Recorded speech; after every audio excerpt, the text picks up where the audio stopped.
Hello everyone, आज की इस वीडियो में हम देखेंगे उत्तर प्रदेश पुलिस कांस्टेबल के जीके जीएस के प्रीवियस ईयर में पूछे गए सभी महत्वपूर्ण प्रश्नों को। तो साथियों, आज की इस वीडियो को पूरा ध्यान से देखिएगा। चलिए इस वीडियो को स्टार्ट करते हैं। सबसे पहला प्रश्न हो जाएगा हमारा, ध्यान से देखिएगा। उत्तर प्रदेश में कुल कितने पुलिस थाने कार्यरत हैं? यानी कि वर्तमान में हमारे साथियों उत्तर प्रदेश में कुल जो 1526 पुलिस थाने जो है कार्यरत हैं। आपके ऑप्शन नंबर बी पर दिए गए हैं 1526, आपका बिल्कुल राइट आंसर हो जाएगा।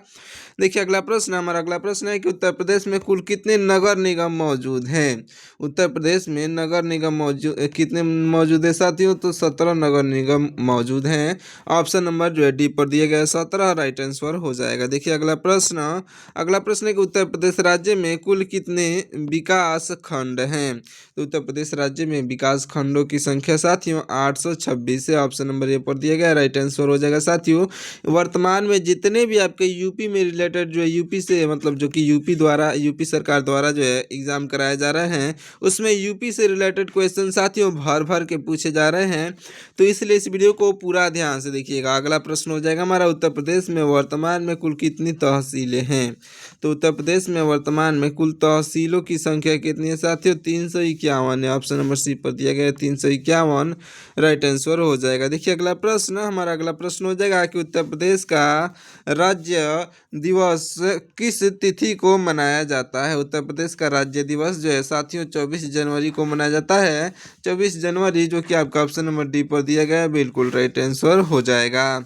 देखिए अगला प्रश्न, हमारा अगला प्रश्न हो जाएगा कि यूपी पुलिस एसटीएफ का मुख्यालय कहाँ पर स्थित है? साथियों यूपी पुलिस एसटीएफ का मुख्यालय जो है यह स्थित है साथियों, याद रख लीजिएगा ऑप्शन नंबर के बी, यानी देखिए यहाँ पर आपका राइट आंसर हो जाएगा साथियों आपका ऑप्शन नंबर का सी, यानी कि लखनऊ में स्थित है। ऑप्शन नंबर सी पर दिया गया लखनऊ, इस क्वेश्चन का राइट आंसर हो जाएगा। देखिएगा अगला प्रश्न है हमारा कि निम्नलिखित में से किसे जो है गेटवे ऑफ उत्तर प्रदेश कहा जाता है? साथियों गेटवे ऑफ उत्तर प्रदेश जो है गाजियाबाद को कहा जाता है, जो कि आपका ऑप्शन नंबर बी पर दिया गया है गाजियाबाद, इस क्वेश्चन का राइट आंसर हो जाएगा। अगला प्रश्न है हमारा, ध्यान से देखिएगा। भारत में प्रथम जनगणना का आयोजन किस वर्ष हुआ था? साथियों भारत में जो है प्रथम जनगणना का आयोजन जो हुआ था, यह आयोजन हुआ था 1872 में। 1872, जो कि आपका ऑप्शन नंबर ए पर दिया गया है, बिल्कुल राइट आंसर होगा। देखिए अगला प्रश्न, हमारा अगला प्रश्न हो जाएगा साथियों, ध्यान से देखिएगा।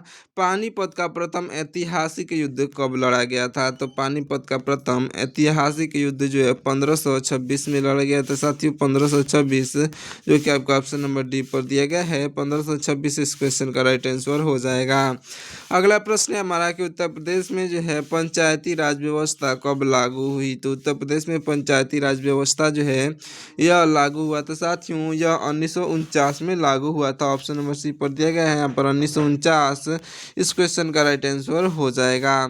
अगला प्रश्न है हमारा कि ऐतिहासिक भारत छोड़ो आंदोलन किस वर्ष शुरू हुआ? तो ऐतिहासिक जो है भारत छोड़ो आंदोलन यह शुरू हुआ था साथियों 1942 में, 1942 में हुआ था साथियों। ऑप्शन नंबर ए पर दिया गया 1942, इस क्वेश्चन का राइट आंसर हो जाएगा, याद रख लीजिएगा। देखिए हमारा अगला प्रश्न हो जाएगा कि उत्तर प्रदेश विधानसभा की पहली बैठक कब हुई थी? साथियों उत्तर प्रदेश विधानसभा की पहली बैठक जो हुई थी यह हुई थी 1952 में, यानी कि 1952, आपका ऑप्शन नंबर जो है बी पर दिया गया 1952, इस क्वेश्चन का राइट आंसर हो जाएगा, याद रखिएगा। चलिए देखते हैं अगला प्रश्न, हमारा अगला प्रश्न हो जाएगा यहाँ पर ब्रिटिश क्रिप्स मिशन भारत किस वर्ष आया था? तो आपका राइट आंसर साथियों हो जाएगा ऑप्शन नंबर का बी, यानी कि 1942 में आया था साथियों। ऑप्शन नंबर बी पर दिया गया 1942, आपका राइट आंसर हो जाएगा, याद रखिएगा। चलिए देखिए अगला प्रश्न, हमारा अगला प्रश्न है कि उत्तर प्रदेश के किस शहर की जो है शहरी आबादी सबसे अधिक है? तो शहरी आबादी जो है सबसे अधिक यह हो जाएगी साथियों, इन चारों ऑप्शन में से ही बताना है। तो आपका राइट आंसर कानपुर हो जाएगा, जो कि आपका ऑप्शन नंबर डी पर दिया गया है कानपुर, इस क्वेश्चन का राइट आंसर हो जाएगा। अगला प्रश्न है हमारा, ध्यान से देखिएगा। अगला प्रश्न है कि मुगल बादशाह अकबर का मकबरा कहाँ पर स्थित है? साथियों मुगल बादशाह अकबर का मकबरा जो है यह आगरा में स्थित है। आगरा आपका ऑप्शन नंबर सी पर दिया गया है, बिल्कुल राइट आंसर हो जाएगा साथियों, आगरा आपका बिल्कुल राइट आंसर होगा। अगला प्रश्न है हमारे, ध्यान से देखिएगा। यहाँ पर इलाहाबाद का जो है प्रसिद्ध किला किसके द्वारा बनवाया बनवाया गया? तो इलाहाबाद का प्रसिद्ध किला जो है यह अकबर के द्वारा बनवाया गया था साथियों। अकबर जो कि आपका ऑप्शन नंबर डी पर दिया गया है, बिल्कुल राइट आंसर हो जाएगा, याद रखिएगा। अगला प्रश्न है हमारा, अगला प्रश्न है कि भारत में जो है यूरोपीय यानी कि अंग्रेजों का आगमन कब हुआ था? तो आपका राइट आंसर हो जाएगा साथियों 1498 में हुआ था। 1498 जो कि आपका ऑप्शन नंबर बी पर दिया गया है, बिल्कुल राइट आंसर हो जाएगा। अंग्रेजों का आगमन साथियों 1498 में हुआ था। अगला प्रश्न हमारा ध्यान से देखिएगा, यहाँ पर इलाहाबाद उच्च न्यायालय की स्थापना कब हुई थी? तो इलाहाबाद उच्च न्यायालय की स्थापना जो है यह 1866 में हुआ था साथियों। ऑप्शन नंबर बी पर दिया गया 1866। इस क्वेश्चन का राइट आंसर हो जाएगा, याद रखिएगा। अगला प्रश्न है हमारा, ध्यान से देखिएगा, प्लासी का जो है निर्णायक युद्ध किस वर्ष लड़ा गया था? तो प्लासी का निर्णायक युद्ध जो है यह लड़ा गया था साथियों 1757 में। कब लड़ा गया था? तो 1757 जो कि आपका ऑप्शन नंबर डी पर दिया गया है, बिल्कुल राइट आंसर हो जाएगा, याद रखिएगा। अगला प्रश्न है हमारा, ध्यान से देखिएगा, प्राचीन कपिलवस्तु उत्तर प्रदेश के किस जिले में है? साथियों प्राचीन कपिलवस्तु जो है यह उत्तर प्रदेश के सिद्धार्थनगर में है। ऑप्शन नंबर डी पर दिया गया सिद्धार्थनगर। इस क्वेश्चन का राइट आंसर हो जाएगा। अगला प्रश्न है हमारा, 1857 की महान क्रांति का प्रारंभ कहाँ से हुआ था? साथियों जो 1857 की क्रांति का जो है महान सॉरी दोस्तों, देखिए अब हमारा अगला प्रश्न हो जाएगा कि 1857 की क्रांति जो 1857 की महान क्रांति का प्रारंभ कहाँ से हुआ था? तो याद रख लीजिएगा साथियों, इसके प्रारंभ जो हुआ था मेरठ से हुआ था, जो कि आपका ऑप्शन नंबर बी पर दिया गया है मेरठ। इस क्वेश्चन का राइट आंसर हो जाएगा। चलिए देखते हैं अगला प्रश्न। हमारा अगला प्रश्न हो जाएगा कि गंगा एक्सप्रेसवे का प्रारंभ जो है किस जिले से होता है? तो गंगा एक्सप्रेसवे का प्रारंभ जो होता है यह होता है साथियों मेरठ जिले से। आपका ऑप्शन नंबर बी पर दिया गया है मेरठ। इस क्वेश्चन का बिल्कुल राइट आंसर हो जाएगा साथियों, मेरठ आपका राइट आंसर होगा। देखिए अगला प्रश्न, हमारा अगला प्रश्न हो जाएगा कि उत्तर प्रदेश की सबसे बड़ी जनजाति कौन सी है? तो हमारे उत्तर प्रदेश की सबसे बड़ी जनजाति की बात की जाए तो यह साथियों आपका राइट आंसर हो जाएगा ऑप्शन नंबर का बी, यानी कि थारू जनजाति हो जाएगी। ऑप्शन नंबर बी पर दिया गया है। अगला प्रश्न है हमारा, अगला प्रश्न है कि विटामिन सी की कमी से कौन सा रोग होता है? साथियों विटामिन सी की कमी से जो है विटामिन सी की कमी से स्कर्वी रोग होता है, जो कि आपका ऑप्शन नंबर डी पर दिया गया। स्कर्वी रोग आपका बिल्कुल राइट आंसर हो जाएगा। अगला प्रश्न है हमारा, उत्तर प्रदेश का कौन सा शहर जो है कागज नगरी कहलाता है? साथियों कागज नगरी जो है यह कहलाता है सहारनपुर। आपका ऑप्शन नंबर जो है बी पर दिया गया सहारनपुर। इस क्वेश्चन का राइट आंसर हो जाएगा। चलिए देखते हैं अगला प्रश्न। हमारा अगला प्रश्न क्या है, ध्यान से देखिएगा, उत्तर प्रदेश में जो है उत्तर प्रदेश में रामायण मेला कहाँ आयोजित होता है? उत्तर प्रदेश में साथियों रामायण मेला जो है यह चित्रकूट में आयोजित होता है, जो कि आपका ऑप्शन नंबर बी पर दिया गया है चित्रकूट। इस क्वेश्चन का राइट आंसर हो जाएगा। अगला प्रश्न है हमारा कि भारतीय संविधान आधिकारिक रूप से कब लागू हुआ? तो भारतीय संविधान जो है साथियों आधिकारिक रूप से लागू हुआ था 26 जनवरी 1950 को। कब हुआ था साथियों? याद रख लीजिएगा 26 जनवरी 1950 को जो है भारतीय संविधान आधिकारिक रूप से लागू हुआ था, याद रखिएगा। चलिए देखिए अगला प्रश्न, हमारा अगला प्रश्न है कि देखिए अगला प्रश्न है कि दशहरी आम जो है किस स्थान के लिए प्रसिद्ध है? तो साथियों दशहरी आम जो होता है यह दशहरी आम यह प्रसिद्ध है साथियों आपका ऑप्शन नंबर के ए, यानी कि जो मलिहाबाद के लिए। ये जो देखिए यहाँ पर आपका जो है मलिहाबाद जो कि आपका ऑप्शन नंबर जो है ए पर दिया गया है, बिल्कुल राइट आंसर हो जाएगा साथियों, याद रख लीजिएगा। चलिए देखते हैं अगला प्रश्न। हमारा अगला प्रश्न हो जाएगा, ध्यान से देखिएगा, उत्तर प्रदेश का प्रसिद्ध रेशम उद्योग कहाँ पर स्थित है? तो हमारे उत्तर प्रदेश का जो प्रसिद्ध रेशम उद्योग जो है यह वाराणसी में स्थित है। ऑप्शन नंबर बी पर दिया गया है, बिल्कुल राइट आंसर हो जाएगा, याद रखिएगा। अगला प्रश्न है हमारा, ध्यान से देखिएगा, भारत के राष्ट्रपति का कार्यकाल कितने वर्ष का होता है? भारत के राष्ट्रपति का कार्यकाल जो होता है साथियों 5 वर्षों का होता है। ऑप्शन नंबर डी पर दिएगा 5 वर्ष आपका राइट आंसर हो जाएगा। अगला प्रश्न है हमारा, ध्यान से देखिएगा, उत्तर प्रदेश का कौन सा शहर जो है साइकिल नगरी कहलाता है? तो यह साइकिल नगरी जो है यह कहलाता है साथियों ऑप्शन नंबर का बी, यानी कि कानपुर कहलाता है साइकिल नगरी। याद रख लीजिएगा ऑप्शन नंबर बी पर दिया गया है कानपुर। इस क्वेश्चन का बिल्कुल राइट आंसर हो जाएगा साथियों, याद रखिएगा। अगला प्रश्न है हमारा, ध्यान से देखिएगा। अगला प्रश्न है कि उत्तर प्रदेश का कौन सा शहर शिक्षा नगरी कहलाता है। साथियों, शिक्षा नगरी जो है ये हमारे उत्तर प्रदेश का शहर कहलाता है प्रयागराज, क्योंकि साथियों यहाँ पर शिक्षा जो है बहुत जो है ज़्यादा, वहाँ पर जो है जनसंख्या है सबसे ज़्यादा, जो है हमारे सबसे ज़्यादा उत्तर प्रदेश में जनसंख्या है तो प्रयागराज में है। और सबसे मतलब अच्छा शहर जो हमारे उत्तर प्रदेश का यह भी प्रयागराज ही है, याद रखिएगा। अगला प्रश्न है हमारा, यहाँ पर मानव शरीर की जो है सबसे बड़ी ग्रंथि कौन सी है। तो हमारे मानव शरीर की सबसे बड़ी ग्रंथि जो है यकृत है, जो कि आपका ऑप्शन नंबर डी पर दिया गया है। यकृत यानी कि लीवर आपका राइट आंसर हो जाएगा। अगला प्रश्न है हमारा, ध्यान से देखिएगा। अगला प्रश्न हो जाएगा हमारा कि राजकीय चीनी मिल प्रशिक्षण संस्थान कहाँ पर स्थित है। तो राजकीय चीनी मिल प्रशिक्षण संस्थान कानपुर में स्थित है, जो कि कानपुर आपका ऑप्शन नंबर सी पर दिया गया, बिल्कुल राइट आंसर हो जाएगा, याद रखिएगा। चलिए देखिए अगला प्रश्न। हमारा अगला प्रश्न हो जाएगा कि संविधान सभा के अस्थायी अध्यक्ष कौन नियुक्त हुए। तो संविधान सभा के जो है याद रखिएगा साथियों, जो अस्थायी जो अध्यक्ष नियुक्त हुए थे डॉक्टर राजेंद्र प्रसाद जी नियुक्त हुए थे। आपका ऑप्शन नंबर डी पर दिए गए डॉक्टर राजेंद्र प्रसाद जी आपके राइट आंसर हो जाएंगे, याद रखिएगा। चलिए देखिए अगला प्रश्न। हमारा अगला प्रश्न हो जाएगा साथियों, यहाँ पर दशावतार मंदिर जो है उत्तर प्रदेश में कहाँ पर स्थित है। साथियों, दशावतार मंदिर है यह हमारे उत्तर प्रदेश में उत्तर प्रदेश के ललितपुर देवगढ़ में स्थित है। ललितपुर देवगढ़ आपका बिल्कुल राइट आंसर हो जाएगा, जो कि आपका ऑप्शन नंबर बी पर दिया गया है, याद रखिएगा। चलिए देखिए अगला प्रश्न। हमारा अगला प्रश्न हो जाएगा कि पृथ्वी पर सबसे कठोर प्राकृतिक पदार्थ कौन सा होता है। तो यह साथियों हीरा होता है सबसे कठोर पदार्थ, आपका ऑप्शन नंबर डी पर दिया गया, राइट आंसर हो जाएगा, याद रख लीजिएगा साथियों, हीरा आपका राइट आंसर होगा। अगला प्रश्न क्या हमारा कि देश का पहला रामायण विश्वविद्यालय कहाँ पर है। तो देश का पहला रामायण विश्वविद्यालय जो है यह स्थित है साथियों अयोध्या में, आपका ऑप्शन नंबर बी पर दिया गया अयोध्या, इस क्वेश्चन का बिल्कुल राइट आंसर हो जाएगा, याद रखिएगा। चलिए देखिए अगला प्रश्न। हमारा अगला प्रश्न हो जाएगा कि राज्य पशु संरक्षण अधिनियम कब लागू हुआ था। राइट आंसर साथियों होगा 1960 में लागू हुआ था, 1960 आपका ऑप्शन नंबर बी पर दिया गया, बिल्कुल राइट आंसर हो जाएगा साथियों, याद रखिएगा। चलिए देखते हैं अगला प्रश्न। हमारा अगला प्रश्न हो जाएगा यहाँ पर भारत में जो है संविधान दिवस कब मनाया जाता है। साथियों, भारत देश में संविधान दिवस 26 नवंबर को मनाया जाता है, ऑप्शन नंबर सी पर दिया गया है 26 नवंबर आपका राइट आंसर होगा।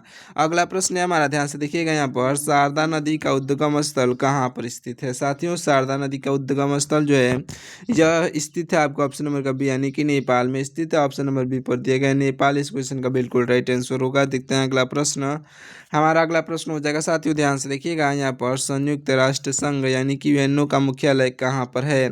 साथियों, यूएनओ का मुख्यालय जो है यह न्यूयॉर्क में है, न्यूयॉर्क है, आपका ऑप्शन नंबर जो है डी पर दिया गया है, तो ऑप्शन नंबर का डी इस क्वेश्चन का बिल्कुल राइट आंसर हो जाएगा साथियों, याद रख लीजिएगा। अगला प्रश्न है हमारा, ध्यान से देखिएगा। यहाँ पर गंडक नदी जो उत्तर प्रदेश के किस भाग से बहती है। गंडक नदी, सॉरी दोस्तों, देखिए यहाँ पर गंडक नदी जो है यह उत्तर प्रदेश के किस भाग से बहती है। तो गंडक नदी जो बहती है साथियों याद रख लीजिएगा, यहाँ पर पूर्वी भाग से बहती है, याद रखिएगा पूर्वी भाग, आपका ऑप्शन नंबर डी पर दिया गया है, बिल्कुल राइट आंसर हो जाएगा, याद रखिएगा। चलिए देखिए अगला प्रश्न। हमारा अगला प्रश्न है कि जय जवान जय किसान का नारा किसने दिया था। साथियों, जय जवान जय किसान का नारा जो है यह देने वाले हो जाएंगे लाल बहादुर शास्त्री, लाल बहादुर शास्त्री, जो कि आपका ऑप्शन नंबर बी पर दिए गए राइट आंसर हो जाएंगे। अगर आपको ये वीडियो पसंद आ रही हो तो इस वीडियो को लाइक करके और चैनल को सब्सक्राइब जरूर से कर लीजिएगा और अपने दोस्तों के पास इस वीडियो को शेयर जरूर से करिएगा। अगला प्रश्न है हमारा, ध्यान से देखिएगा। बुंदेलखंड क्षेत्र की प्रमुख नदी कौन सी है। बुंदेलखंड क्षेत्र की प्रमुख नदी की बात की जाए साथियों, याद रखिएगा राइट आंसर हो जाएगा ऑप्शन नंबर का बी यानी कि या ऑप्शन नंबर बी पर दिया गया केन नदी, आपका बिल्कुल राइट आंसर हो जाएगा साथियों। देखते हैं अगला प्रश्न। हमारा अगला प्रश्न है कि गांधी जी ने दांडी यात्रा कब शुरू की थी। तो गांधी जी ने जो है दांडी यात्रा जो शुरू किया था साथियों, यह शुरू किया था 1930 में। कब किया था, ऑप्शन नंबर डी पर 1930 दिया गया, जो कि आपका बिल्कुल राइट आंसर हो जाएगा साथियों। देखिए अगला प्रश्न। हमारा अगला प्रश्न है कि भारत में जो है पंचवर्षीय योजना कब शुरू हुई थी। तो भारत में पंचवर्षीय योजना जो है यह साथियों भारत में पंचवर्षीय योजना 1951 में शुरू हुई थी, जो कि आपका ऑप्शन नंबर सी पर दिया गया है, बिल्कुल राइट आंसर हो जाएगा साथियों, याद रखिएगा। देखिए अगला प्रश्न। हमारा अगला प्रश्न हो जाएगा, ध्यान से देखिएगा। बाबरनामा ग्रंथ के लेखक कौन थे। बाबरनामा ग्रंथ के लेखक जो थे यह हो जाएंगे आपका राइट आंसर ऑप्शन नंबर के, आपका ऑप्शन नंबर के बी यानी कि बाबर थे साथियों, बाबर, जो कि आपका ऑप्शन नंबर बी पर दिए गए हैं, राइट आंसर हो जाएंगे। अगला प्रश्न है हमारा, ध्यान से देखिएगा। राष्ट्रीय खेल दिवस कब मनाया जाता है। राष्ट्रीय खेल दिवस जो है साथियों यह मनाया जाता है 29 अगस्त को। 29 अगस्त आपका ऑप्शन नंबर ए पर दिया गया, तो इस क्वेश्चन का भी राइट आंसर हो जाएगा। देखिए अगला प्रश्न, हमारा अगला प्रश्न हो जाएगा साथियों, लखनऊ जो है किस नदी के किनारे स्थित शहर है? तो लखनऊ जो है साथियों, लखनऊ जो शहर है साथियों, याद रखिएगा, यह जो है गोमती नदी के किनारे स्थित एक शहर है। गोमती नदी आपका ऑप्शन नंबर डी पर दिया गया, राइट आंसर हो जाएगा। और अयोध्या जो है साथियों, यह सरयू नदी के किनारे स्थित है, ये भी याद रखिएगा। अगला प्रश्न है हमारा, ध्यान से देखिएगा। अगला प्रश्न है कि गंगा नदी उत्तर प्रदेश में कहाँ से प्रवेश करती है? तो गंगा नदी जो है हमारे उत्तर प्रदेश में बिजनौर जिले से प्रवेश करती है। ऑप्शन नंबर बी पर दिया गया, बिजनौर जिला आपका राइट आंसर हो जाएगा। अगला प्रश्न है हमारे, ध्यान से देखिएगा। उत्तर प्रदेश की प्रमुख मिट्टी कौन सी है? तो उत्तर प्रदेश की प्रमुख मिट्टी की बात की जाए साथियों, राइट आंसर हो जाएगा जलोढ़ मिट्टी। यहाँ पर जलोढ़ मिट्टी आपका ऑप्शन नंबर डी पर दिया गया, बिल्कुल राइट आंसर हो जाएगा। देखते हैं अगला प्रश्न, हमारा अगला प्रश्न हो जाएगा साथियों, ध्यान से देखिएगा। उत्तर प्रदेश में लोकसभा की कुल कितनी सीटें हैं? तो उत्तर प्रदेश में लोकसभा की कुल सीटों की संख्या की बात की जाए साथियों, तो 80 सीटें हैं। ऑप्शन नंबर बी पर दिया गया है 80 सीटें आपके राइट आंसर हो जाएगा। अगला प्रश्न क्या कहता है हमारे, ध्यान से देखिएगा। उत्तर प्रदेश में राज्यसभा की जो है कितनी सीटें हैं? तो उत्तर प्रदेश में राज्यसभा की जो है कुल सीटों की संख्या कितनी है? तो राइट आंसर हो जाएगा ऑप्शन नंबर का बी, यानी कि 31 से। साथियों ऑप्शन नंबर बी पर दिया गया 31, इस क्वेश्चन का बिल्कुल राइट आंसर हो जाएगा। ऑप्शन नंबर का बी 31 आपका राइट आंसर होगा। देखिए अगला प्रश्न, हमारा अगला प्रश्न हो जाएगा साथियों, मेजर ध्यानचंद्र किस खेल से जुड़े हुए थे? तो मेजर ध्यानचंद्र जो हैं यह जुड़े हुए थे साथियों हॉकी से। ऑप्शन नंबर बी पर दिए गए हॉकी, इस क्वेश्चन का बिल्कुल राइट आंसर हो जाएगा, याद रखिएगा। चलिए देखिए अगला प्रश्न, हमारा अगला प्रश्न है कि उत्तर प्रदेश का राजकीय खेल कौन सा है? तो हमारे उत्तर प्रदेश में जो है राजकीय खेल की बात की जाए, राइट आंसर हो जाएगा ऑप्शन नंबर का डी, यानी कि हॉकी है साथियों। ऑप्शन नंबर डी पर हॉकी दिया गया है, जो कि हमारे उत्तर प्रदेश का राजकीय खेल है। अगला प्रश्न है हमारा, ध्यान से देखिएगा। यह जो है कालिंजर का किला जो है किस जिले में स्थित है? तो कालिंजर का किला साथियों यह स्थित है बांदा जिले में। ऑप्शन नंबर बी पर बांदा जिला दिया गया, बिल्कुल राइट आंसर हो जाएगा। चलिए देखते हैं अगला प्रश्न, हमारा अगला प्रश्न हो जाएगा साथियों, ध्यान से देखिएगा। यहाँ पर कुशीनगर जो है किस धर्म से संबंधित पवित्र स्थल है? कुशीनगर साथियों यह जो है कुशीनगर स्थित किस धर्म से संबंधित पवित्र स्थल है? तो बौद्ध धर्म से संबंधित एक पवित्र स्थल है। ऑप्शन नंबर डी पर दिया गया बौद्ध धर्म आपका राइट आंसर हो जाएगा। चलिए देखिए अगला प्रश्न, हमारा अगला प्रश्न हो जाएगा कि भारतीय दलहन अनुसंधान संस्था कहाँ पर है? तो भारतीय दलहन अनुसंधान संस्था जो है यह साथियों कानपुर में स्थित है। ऑप्शन नंबर बी पर कानपुर दिया गया, बिल्कुल राइट आंसर हो जाएगा, याद रखिएगा। चलिए देखिए अगला प्रश्न, हमारा अगला प्रश्न है कि भारतीय सब्जी अनुसंधान संस्था किस शहर में है? तो भारतीय सब्जी अनुसंधान संस्था की बात की जा रही है साथियों, याद रख लीजिएगा, यह वाराणसी में स्थित है। वाराणसी आपका ऑप्शन नंबर जो है बी पर दिया गया है, इस क्वेश्चन का बिल्कुल राइट आंसर हो जाएगा साथियों, याद रख लीजिएगा। अगला प्रश्न है हमारा, ध्यान से देखिएगा। यहाँ पर दिल्ली सल्तनत की स्थापना किसने की थी? राइट आंसर साथियों होगा जो कुतुबुद्दीन ऐबक ने की थी। चलिए देखिए अगला प्रश्न, अगला प्रश्न है कि गुलाम वंश का संस्थापक कौन माना जाता है? गुलाम वंश का संस्थापक साथियों कुतुबुद्दीन ऐबक ही माना जाता है। ऑप्शन नंबर का भी बिल्कुल राइट आंसर हो जाएगा। अगला प्रश्न है हमारा, ध्यान से देखिएगा। यहाँ पर खिलजी वंश का जो है प्रमुख शासक कौन था? तो खिलजी वंश का प्रमुख शासक जो था साथियों यह जो है अलाउद्दीन खिलजी था, जो कि आपका ऑप्शन नंबर सी पर दिया गया है।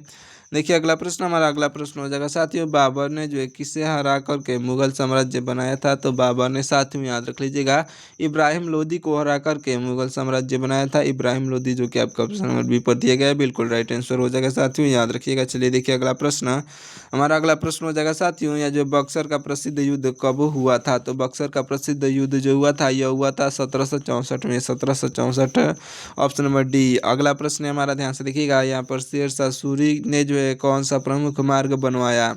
तो शेरशाह सूरी ने जो है यह साथियों प्रमुख मार्ग ऑप्शन नंबर बी पर दिया गया जीटी रोड बनवाया है। ऑप्शन नंबर बी पर दिया गया जीटी रोड आपका बिल्कुल राइट आंसर हो जाएगा, याद रख लीजिएगा। चलिए देखिए अगला प्रश्न, हमारा अगला प्रश्न है कि स्वदेशी आंदोलन कब शुरू किया गया था? स्वदेशी आंदोलन जो है साथियों याद रखिएगा यह शुरू किया गया था 1905 में। ऑप्शन नंबर जो है डी पर दिया गया 1905, इस क्वेश्चन का बिल्कुल राइट आंसर हो जाएगा। चलिए देखिए अगला प्रश्न, हमारा अगला प्रश्न हो जाएगा साथियों, गांधी जी दक्षिण अफ्रीका से कब लौटे थे? तो गांधी जी साथियों दक्षिण अफ्रीका से 1915 में लौट गए थे। ऑप्शन नंबर बी पर दिएगा 1915, इस क्वेश्चन का बिल्कुल राइट आंसर हो जाएगा साथियों, याद रख लीजिएगा।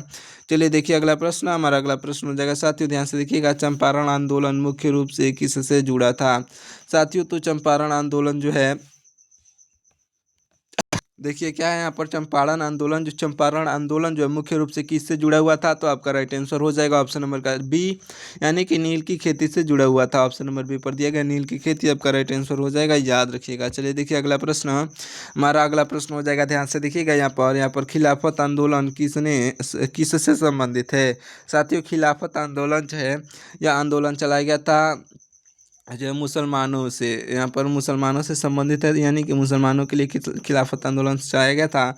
ऑप्शन नंबर डी पर दिया गया मुसलमान आपका बिल्कुल राइट आंसर हो जाएंगे साथियों, ऑप्शन नंबर का डी बिल्कुल राइट आंसर हो जाएगा। तो चलिए साथियों इस वीडियो को यहीं पर समाप्त कर देते हैं, मिलते हैं किसी और वीडियो में, तब तक के लिए आप हमारे वीडियो को लाइक करके और चैनल को सब्सक्राइब जरूर से कर लीजिएगा। साथ ही साथ अपने दोस्तों के पास इस वीडियो को शेयर जरूर से करिएगा। साथ ही इस वीडियो को लाइक करना ना भूलिएगा, क्योंकि बहुत ही मेहनत लगता है ऐसे मोस्ट इंपॉर्टेंट क्वेश्चन से लेकर के आने में।